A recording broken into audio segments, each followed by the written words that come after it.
Okay, probably one of my last roundup videos I want to do for last year is go over the 26 2024 releases I read. And I actually read in 4 genres quite well.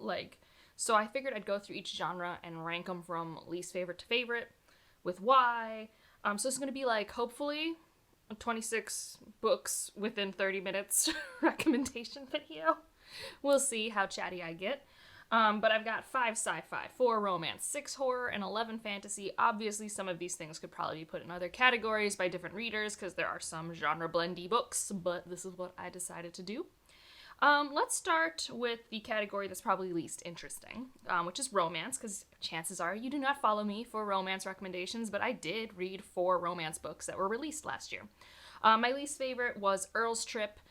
I talked about it in my disappointments video. This is supposed to be Bridgerton meets Ted Lasso, and it is neither of those things. I love both of those shows. I do not remember what happens. It's boring.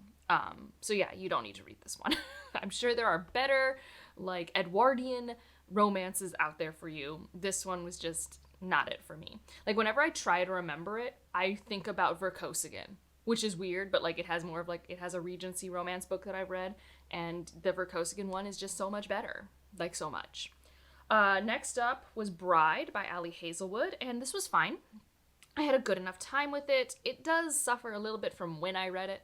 I read it the weekend that we had to put down my cat, but at the same time, it also met my expectations in that I was able to just consume it nonstop when I wasn't just catatonically staring at the wall. But if I compare it to other Ali Hazelwood and other paranormal romance, it's fine. It's very fine. I really wasn't as in on the romance as I wanted to be, and the fantasy plot, although kind of interesting, wasn't that enthralling. It was like House of Earth and Blood, but I liked House of Earth and Blood more. I don't like the rest of that series, The Crescent City, but I think that's what my brain compares it to. And I had to look up some stuff because I have not read fan fiction, and I did not know it was happening with the werewolf stuff at the end, and I was like, huh. So that was at least, a new experience for me. But the Ali Hazelwood I have above this is Not in Love, and this was exactly what I wanted from a compulsively readable, lusty romance book. If you're someone who really requires character connection and the development of a relationship, you're probably not really going to find that here. It's probably my second favorite of the Ali Hazelwood STEM romance books. Love Theoretically is still my favorite. And I don't know, I liked that the antagonist of the book wasn't as stressful for me and how it played out, because if you haven't read her STEM romance series, there's always an actual person that's the antagonist, and it always really makes me anxious. I know it's going to work out okay, I know I'm in the romance genre, but it stresses me out to no end. Probably because my work life is probably too tied to it. But yeah, I just thought this one, the pining and the lust, it just worked for me. It was just candy, not that deep. And then the one that's easily my favorite, was on my favorite books of the year list, was Just in Love, or not Just in Love. I'm blending Just for the Summer and Not in Love together, because that's where my brain's at. But Just for the Summer by Abby Jimenez. It was so good. Abby Jimenez, she's impressive to me because normally when I'm reading a romance, I do want those dumb, lusty, smutty, sexy scenes. I don't know. I'm human. Those are the things I'm kind of driven towards in that genre. But Abby Jimenez, she's not a fade to black author, but she's not very detailed in that way. So the reason I'm obsessed with it is how she can portray the emotional pining. It's not about the physicality per se. There's still chemistry. And I'm really in on these characters and their problems. You get dual POV. I think this is the only... Well, no, Not in Love also had dual POV, which I also liked. I think that's also why it's one of my favorite Ali Hazelwoods, because it's one of the few that's dual POV. Anyways, back to Just for the Summer. I just really loved the issues both of our main characters are dealing with. It's really heavy and relatable topics, so I guess proceed with caution with how much recovery from trauma you like in your romance. I love it. It's a thing I go for it. I want to safely experience the catharsis of recovering from trauma in a romance book. That's what I'm there for. And Abby Jimenez does that for me in spades. The hero and I have a lot in common, and so that was really cathartic. And yeah, I just couldn't put it down. Read it in 24 hours. So those are my 4 romances. Let's go to science fiction, because this had my least above 4.5 stars. But then again, I only read 5, so 20% hit rate for 4.5 stars. And I'm glad I read all of them. Like, none of these were even remotely made it onto my disappointments of the year. 2 of them I actually just read this year, but by the time I'm filming this video, I'm like, well, I might as well just, like, throw it in. So probably, like, the one that left a least impression on me, I don't even own a copy anymore, I gave it away to a friend, is Lost Ark Dreaming. Now, part of that is, this is a novella. Novellas and I, we're not friends. A novella is typically a 3-hour reading experience, maybe a little less depending on who you are as a reader. And in that time, I would almost rather watch a movie or a musical or any other media that is in that time frame. And this was kind of no different in that regard. It's comped to The Deep and Snowpiercer, and actually this comp is good. So The Deep by River Solomon has these like mer people and like their history and trying not to forget it. And then Snowpiercer, if you've watched the movie, I don't know how similar the show is, but the movie is a train, and the rich people are at the front of the train, the poor people are at the back, and there's like this revolution, and it's really dark, and there's an apocalyptic world. I really like Snowpiercer, but it's like probably one of the most disturbing things I'd ever consumed. It's like the same guy who did Parasite, which is also anxiety-inducing, for different reasons. And actually, the only thing that both of those things also have in common is in the TV show, Daveed Diggs is in it, and he's also the audiobook narrator for The Deep. He is not the narrator for this book. Oh, he has nothing to do with this. But there are these towers that exist in Lagos, Nigeria. We're at a point in the apocalyptic state of the world where things are underwater. So half of the skyscraper is underwater and half's above, approximately. Maybe I'm wrong about that. I don't know. The people who are rich are above the water. The people who are not are below the water. So that's how we have the classism. There's this like really tense like mystery plot at the beginning where people have to go under the sea line to like solve a mystery. And then the deep part, you know, kind of sneaks in. I think another reason why I, like, struggle with this one is, and this is a me problem, sometimes author likes to be hopeful. Like, they choose to imagine hope, because if you don't imagine hope, what is the universe, right? Like, we live in very dark times. One should maybe attempt to be creative and imagine hope. Sometimes that works for me. In this case, it didn't. I just couldn't believe that what we were striving for would make any meaningful change. And that's just me being really jaded and, you know, just not vibing. So I actually would recommend it, and it was really quick engagement to the character work, to the point where I want to read his fantasy trilogy once the 3rd book's out. The next one is The Imposition of Unnecessary Obstacles. This is a novella series I actually really like. The first one is The Mimicking of Known Successes, I believe. And this is both by Malka Older. We're on Jupiter, not a moon of Jupiter, Jupiter. Super cool world building. Malka Older, fantastic world building smith. This is a Holmesian story. So we have Massa and Plady. It's all from Plady's perspective. So the Watson is telling the story, which I think is also Holmesian. I'm not sure. I've never read a Sherlock Holmes story. And it's like a second chance romance between these two women as they solve these mysteries. And I just really like their dynamics. In this one in particular, I felt like Plady was a little too real. Like, I didn't want her to have the anxieties she had, because I have those anxieties, and I wanted her to be better than me. But I am beyond excited for the 3rd book coming out this summer, and I think it's a novel length this time, and I'm really excited. And I also really like the audiobooks. Exordia, I actually just finished this one. This one's weird. I can only recommend it by warning you that it's both not a standalone and not the start of a series, because we do not know if we'll ever get any more books in the series. But it's not like a huge cliffhanger, but like, this book is all about the mysteries. And I know some of the answers to the mysteries, but so many I don't know. And I think that bothers me a little. And in addition to that, our characters go through things, and yes, there's some development, but there is ample room for more. Like, I feel like things are not complete. So it's hard for me to recommend it as a standalone. But it's a really weird, fascinating time. And in that way, I wanted to be like, you should just try it out anyways. Like, if you're someone who's bored with what you're reading, who's just like, I have read everything already before, nothing is new to me, you should read this, because it's going to feel familiar and then also be completely different. Like, you'll be able to predict some things. You'll be able to, you know, maybe test the shape of it if you're really familiar in the genre. But some things are just going to be like, well, I haven't blended these ideas together before. I guess let's see what happens. So it's weird. It's dark, and it's got a lot of body horror. Like, I would put this in like a sci-fi thriller horror kind of camp, but it leans a lot more in the sci-fi, so I put it in the sci-fi category and not the horror, because that's just how it felt to me. The next one is Usurpation. This is the 3rd book in the Semiosis world. I think it's the last book. Unsure. Each of these books has always felt like a contained thought. So, like, you could read Semiosis and stop and be content. Same with interference. Same with usurpation. But I've really enjoyed this generational story. It starts with these people are being sent to this planet called Pax because Earth is in a bad way. We've really messed it up. I'm sure you've never heard that in a sci-fi book before. And so we're there, and these people have to learn how to live on this new planet, which has new flora and fauna. Not all of it interacts well with the human biome. And it's really interesting and tense because not only do you have that integration with the land and all that implies, and it does some really cool things. Like if you're someone who's like, I want to see evolution of species that's not human, like Children of Time adjacent, ooh, so cool. But then also just like the people. Now, that does mean it's not as character-driven, I think, as some people would like, but it's also short. So it's not like you're reading a book that's not your speed for like 400, 500 pages. Like they're each like 200 to 300 pages. They're really quick. And I think really well done thought experiments. And this one was no exception. This one we come back to Earth. And that was fascinating because we haven't been back on Earth.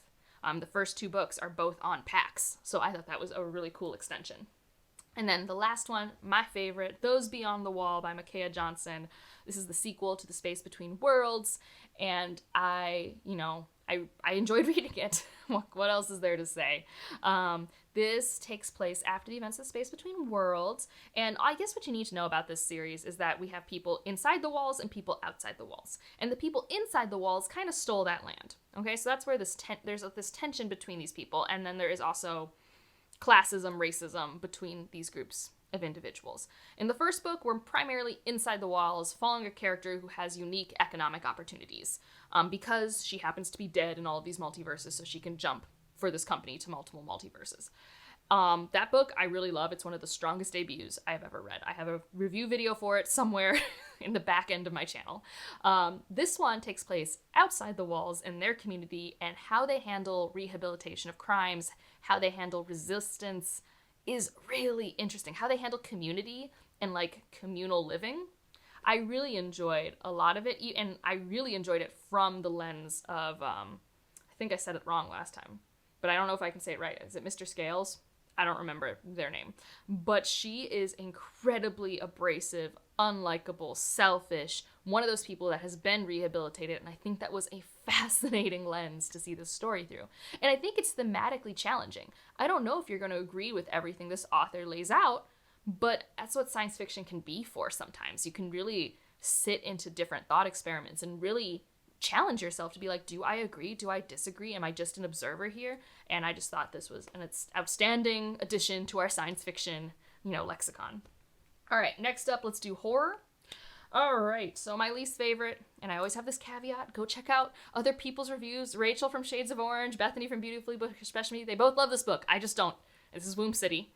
Again, this is one that's like sci-fi horror, but it felt more horror to me, especially, I don't know, with the latter half of the book, but it's dystopian. So it's got a lot of cyberpunk dystopian energy with its horror. I believe it takes place in Botswana.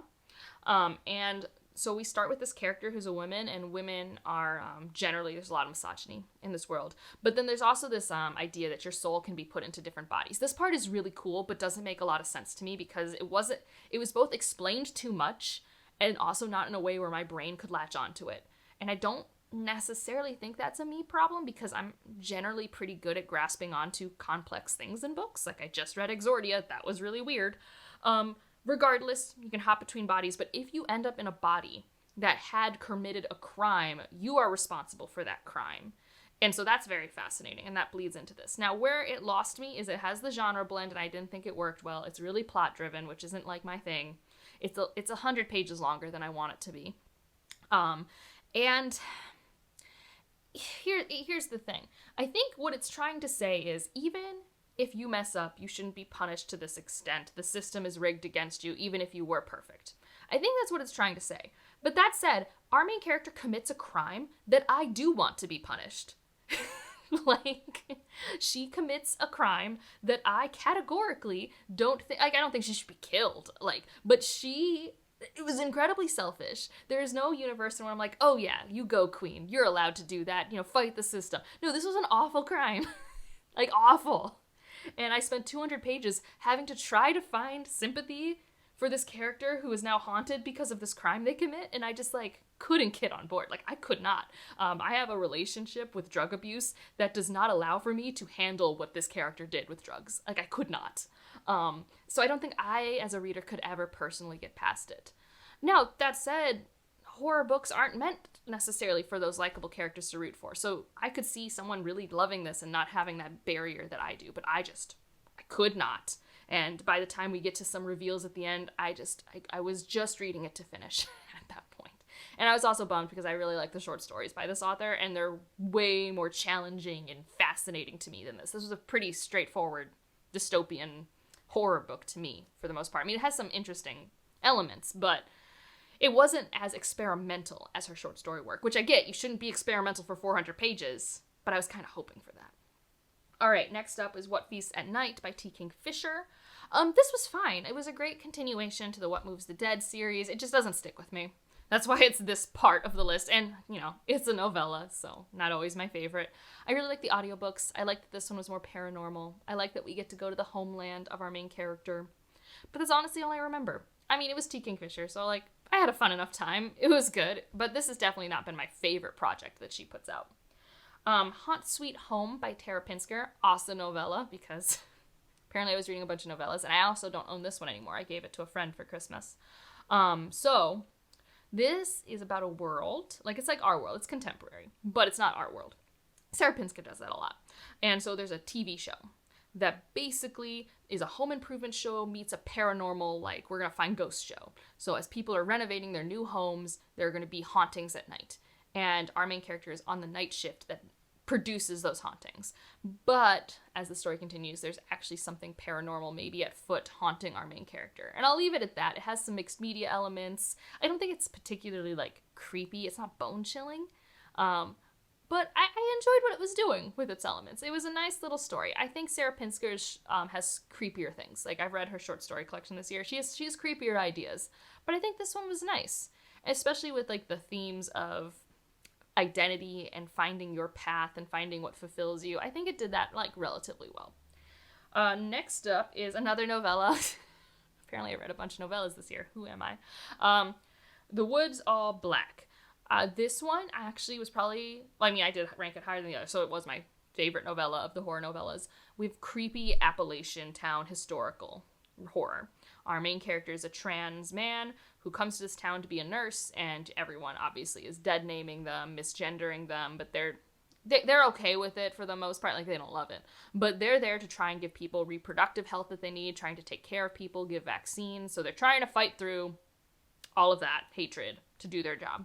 In the meantime, they find another person in town who is obviously also trans, another trans man who has to be considered a woman. And also this Appalachian town has, like, this really creepy religious vibe going on. So, like, the beginning of it has an atmosphere and, like, vibe that is really claustrophobic. It's really creepy. It's really unsettling, you know, small town, creepy. It then does pivot about halfway through into a monster romance. And I'm only bringing that up because, like, I was unprepared. I think it's thematically relevant, but it's tonally very different. And I don't think I was necessarily prepared for how graphic it was, and I think that's why I bring it up. It's not like this is off page. That was very on page. Monster romance. And it's probably nothing. Like, for people who read monster romance, this is probably absolutely nothing. But for me, who's never read monster romance, I was just like, wow, this is really interesting. And it didn't, like, gross me out. I was just like, didn't know how to process the difference in tone. But yeah, it was good. I think it was thematically really good. I really do like Lee Mandello's, like, thoughts. I never give him more than, like, 4 stars, but, like, I enjoy what he's putting down. Okay, next up is We Used to Live Here, which was my first book of 2025. It was, like, a horror darling last year, and yeah, I get the hype. I get it. This was anxiety-inducing. This was wild. It was, oh gosh, it was just such a fun time. It was just fun. Like, if you, like, I don't know what's happening horror, I'm so stressed, I know everything bad's going to happen, then yeah, you're gonna have a good time. What to say, that doesn't spoil it. Basically, if you've ever wanted to read The House of Leaves, but you're like, I'm just not that type of girl or guy, whoever you are, like, I don't have the energy to do the research and flip the pages and put things together. I think this is a great way to get the vibes of, like, this book's creepy, it's got mixed media, what's happening, but, like, in 300 pages. you know? And it's way more accessible. You don't have to do all of the, like, detective work, which if you do listen to it, you're going to mix some of the mixed media. But again, it's not essential, because if you listen to it, you know you got the story without all of that. Like, the opening page is like a map of the house and all the different things that can happen in the house. It's fascinating. The opening scene, the first chapter, you're just like, no, don't do it. Don't do it. This whole story could stop right now, but you also are there to read the story, so you're just like, oh, you have to do the dumb thing. And yeah, it gaslights you a lot. You don't quite, it does this razor edge situation where you have just enough answers at the end to feel like, all right, I think I have my headcanon of what's going on, but also so many questions. But it's like, it's that perfect blend, because if you had too many answers, I don't think it would feel good. That's just my thought. I really enjoyed it. It was pretty great. But my favorite horror that came out last year was The Angel of Indian Lake by Stephen Graham Jones. Probably not surprising to anyone. I love that trilogy. I have a should you read for it. This was beyond cathartic. Probably the only series ender I read last year that truly stuck the landing. No hops. If you know gymnastics, you know what I mean. Yeah, I mean, it was darker. It wasn't as fun as the other books in the series, but I think it couldn't be. Like, we couldn't just be having another fun slasher time. And like I say, fun. It's not like those characters were having fun in the other books, but I was having fun. This was heavy. This was real. The losses hit. And the ending was just beautiful. Like, no notes on that last chapter. That last chapter sticks with me. There are very few series where, like, the last chapter is just, like, golden perfection. This, speaking bones, like, there's just so few. But Angel of Indian Lake does it. And honestly, I really do want to reread the series, because now that I have, like, the lore of this region, I kind of want to go back and, like, just see it unfurl again, like, knowing where we're heading, because it's a beautiful arc for both this town and for Jade Daniels. All right, so that was, 15 books. My last 11 were all what I considered fantasy. Only 3 of them were above the 4.5 mark, which really does, make me feel like I was reading just a lot of fine fantasy. Like, there were only 2 that I didn't like, and then there were 6 that I was fine with. Like, nothing to really write home about. Like, I'm glad I read them, but they were like only like 3.5 to 4-star range, and then, like I said, 3, 4.5 and above. So my least favorite was Long Live Evil. I've talked about this quite a bit, but like, there were too many things I had to suspend my disbelief about that I just couldn't, which is weird, because, like, why can't I just get into a silly little portal drama book? Like, it's just supposed to be a campy little book. Why can't I get into it? And I think there are just 2 things I couldn't get past that truly, like, brought it down. One is people just don't talk like they were talking. In any sense. In any world, this is not dialogue that happens. This is not just that it's cringe. People talk cringe. I have seen it in my real life. Okay? This is beyond that. This is just, like, those, like, it's like watching Man of Steel. It's like, people do not talk like this. Like, I don't know. And so every time our main character goes to this other world and she's the evil person, and it's basically like, let's do some evil today. And I'm just like, no one talks like this. And it happened so often. And it finally tapered off and I was able to enjoy the book. But it was so abrasive for like the first 40%. I was just like, I don't get this. And it wasn't anything like they should talk in a more historically accurate way. No, I don't care about that. I don't care that they said therapy in Wind of Truth, right? Like, that's not my issue. The issue is that in any time period, nobody talks like this. It's driving me wild. Like, I just didn't like it. And then, for a plot reveal to happen, our main character has to not remember something that she would definitely remember if I am to believe that this is her favorite series and that her favorite character is who she says it is. If those 2 things are true, I don't even care if you haven't read the first book. You would at least know. Like, I have friends who, like, don't read things and they, like, know the gist because they're on Tumblr. Like, this isn't, like, this isn't hard. That said, I do think it's a special project, and I am going to continue on with my friends because they're having a fun time, and I like having a fun time with my friends. But truly, I was not having a fun time for a lot of it, and it bummed me out. And I have recently just read, like, a soap opera drama ebook, and I'm like, yeah, this is what I want. This is what I want. Like, this was entertaining to me. Does it make sense all the time? No, but it didn't, like, remove me from the story. It's when I get removed that I'm just like, oh, I don't want to be thinking critically right now. Why is the book distracting me? Anyways, the next one is The Siege of Burning Grass, which could have been put in sci-fi, but I put it more here. The world is really cool. Its sense of complete collapse during total war, incredibly realized.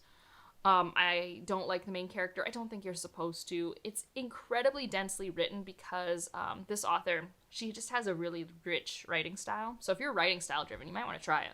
For me, it's a little too rich for how long it was. It's like, I wanted a tiny piece of this cake, not the entire cake. You know, it's like it's too decadent.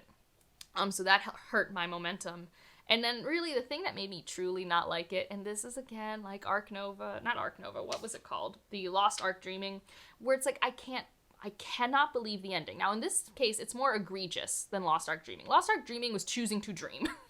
And that's okay. This one, the world is so cool and so unexplained, and I can get behind that a little bit. Fine, we're just aesthetically here. These are really cool bugs doing weird things. In order for me to believe the political ramifications of the end of the book, you need to expand the political world building for me. You just need to. It could happen, but I don't know anything about this other culture to understand why they did what they did, which was pivotal for the end of the book. And that was just, quote unquote, unforgivable for me. Especially after all the work I put in to get to the end of that book. Ugh, what a time. Next up is Tainted Cup by Robert Jackson Bennett. I like this book. I've liked all of his other books immensely more. I've read all of his fantasy works, and this is my least favorite, which is a shame because it's the one I own, but it's fine. It's a Holmesian book again. I read another Holmesian book in the sci-fi section, again through the perspective of the Watson character. It's fine. I think this is another thing, like Siege of Burning Grass. Incredibly cool world. There's like kaiju creatures, the way they interact with the fauna. Is it fauna? The flora, not the fauna. The plants and the fungi, the way that they can manipulate themselves, the hierarchy. It's very Attack on Titan-ish with the rings of the cities. The world is really cool. And then we just choose to do a normal murder mystery in it.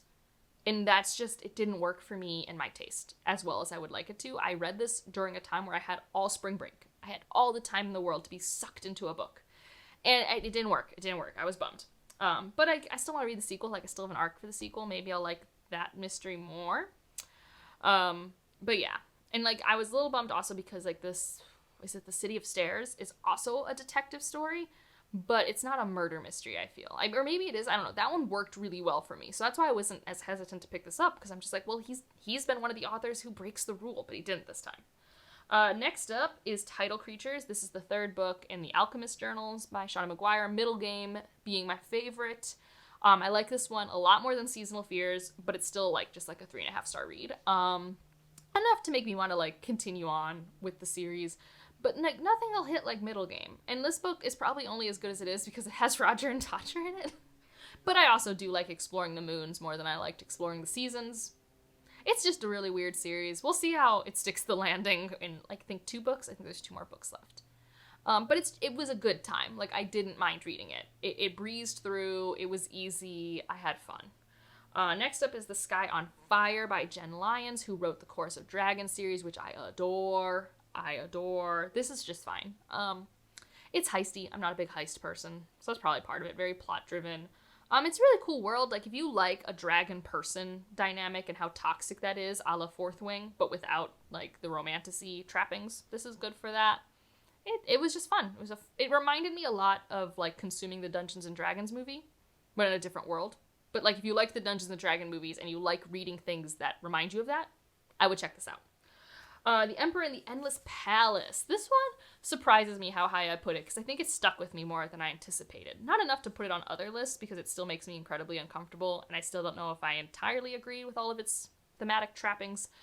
This is a fascinating narrative structure. We have 3 point of views in 3 different time periods, but they're obviously connected. So, like, that's the first hook. You as the reader, like, how are these connected? Are they all the same person? Are they different people? Like, how is this working? Like, that's you being like, I know there's a connection, but what is the connection? That's very fun. But I would say, like, some people say it's a romance, I think, and it's not. Like, whoever tells you it's a romance, it's not. Like, no happily ever after, I guess is my big thing for you. But also, I think thematically, its core is about how does one escape toxic cycles. There's a lot of on-page essay, okay? Like, that's happening. It is uncomfortable. And I think I'd have to reread it or look at my notes again, because I was talking to Tammy from Tammy Tries to Read about it. But there's like the pattern of the essay and who it was done to, I feel weird about sometimes. But at the same time, I think I really enjoyed its project. It's really bold. I think it's a really bold story. To really look at this really difficult topic of how do you leave a toxic situation. And especially this one where we're in different time periods. So it's happening. It's been happening. So I really enjoyed, but also was uncomfortable reading this book. But it was intentional, the discomfort. Like, I don't think I was meant to be having a good old time. All right, we have 5 more. I'm obviously really chatty this video, so I hope you have some snacks. Maybe pause, go get a snack. I don't know. It lasts forever, and then it's over. I really struggled which category to put this in. I put this in fantasy. I don't really know where it belongs. It's more literary. The main character's a zombie, so for that reason I put it here, because it didn't feel like a horror, and it's a monster. So I don't know. That's what I did. It's about grief. It's got this funny tone to it as well. I would recommend it to people who like This Is How You Lose the Time War, because it's that similar ethereal, you just have to let it wash over you. You are learning about the world, but you'll never feel grounded in the world. And this person is just processing grief, and some things you're just like, is that real? Did that happen? Are they dreaming? I don't know. But I think it's really quite beautiful. I get why it won the Ursula K. Le Guin Award in Fiction. All right, and then we've got the Lotus Empire, the ending to the Burning Kingdoms trilogy. I have you should you read for this. If you're curious about that series that starts with the Jasmine Throne, I thought this was a really good ending. It's not like quite as strong as I would like it to be, because it doesn't quite deliver on the world building promises that it chose to set up. It delivers on the character relationship promises in spades, though. So if you're there for the characters, that it delivers there. Although, again, I wonder if I agree with the premise at the end, but like, that's just for me to think about. Like, it's good for a book to make you think. I think that's fascinating. But yeah, like, so if I say that the Angel of Indian Lake, it stuck the landing, no hops, this has a little hop. We're losing like 0.5 points, you know, it is a little hop. It's not quite perfect, but that's okay. And I'm also like really harsh on endings. So I had fun. I had a really fun time with it. All right, next up we have A Sorceress Comes to Call, another T. Kingfisher. This is definitely in my top books by her. I don't like it as much as Nettle and Bone, I don't think. I wanted to, and I think objectively it's probably better. This is a great blend, though, of horror and fantasy. Like, I think about putting it on the horror list, but it's definitely more fantasy. It's like dark fairy tale. Our main character, well, we have 2 main characters. I forget the name of the old lady that I really like, but there's the young woman, Cordelia, who's very naive. Like, because T. Kingfisher is really good at, like, these types of perspectives. We have gullible, naive, young adult, and then we also have, like, really wise, tired about the world, older character. And we have both of those in this book. Her mother can control her, which is really rough, and it's really dark. It's got that weird trick of, like, you're gonna have a cozy good time. You're gonna be like, I'm cozy, I'm comfortable, I'm not safe, but I'm having fun. And then wham, you're like, oh, we were allowed to do that? Okay. Fine, T. Kingfisher. Make it creepy. Make it go there. Whatever. And I actually really loved that. I had to put the book down. It's rare, but it's always a memorable moment when I'm like, you did not I have to put you down. You are in timeout for at least 30 minutes. The longest timeout was like a day, and that was for the Sword of Kaigan, because I was like, ma'am, what are we doing? So that was, you know, a fun moment for me. I mean, fun in quotes. Obviously, I had opinions. So yeah, I think it's really good, especially if you're like someone who like wants a creepy book, but you don't like straight up horror. I think this is like a good itch. And also her acknowledgments are always really funny. Treat yourself.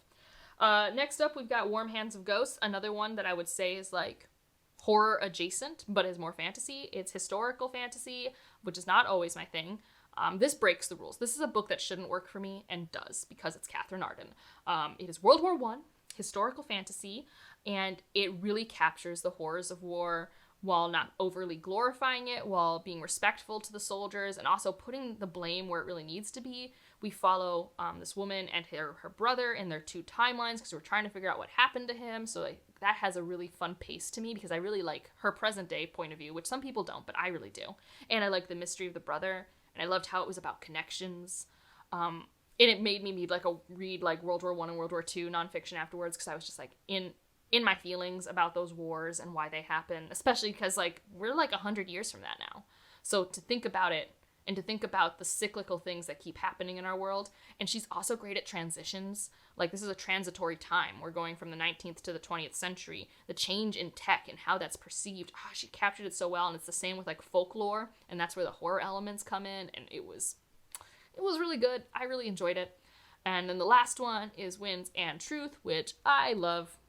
Is it perfect? Probably not. Do I care? No, because it didn't pull me out of the story. And that's the rule.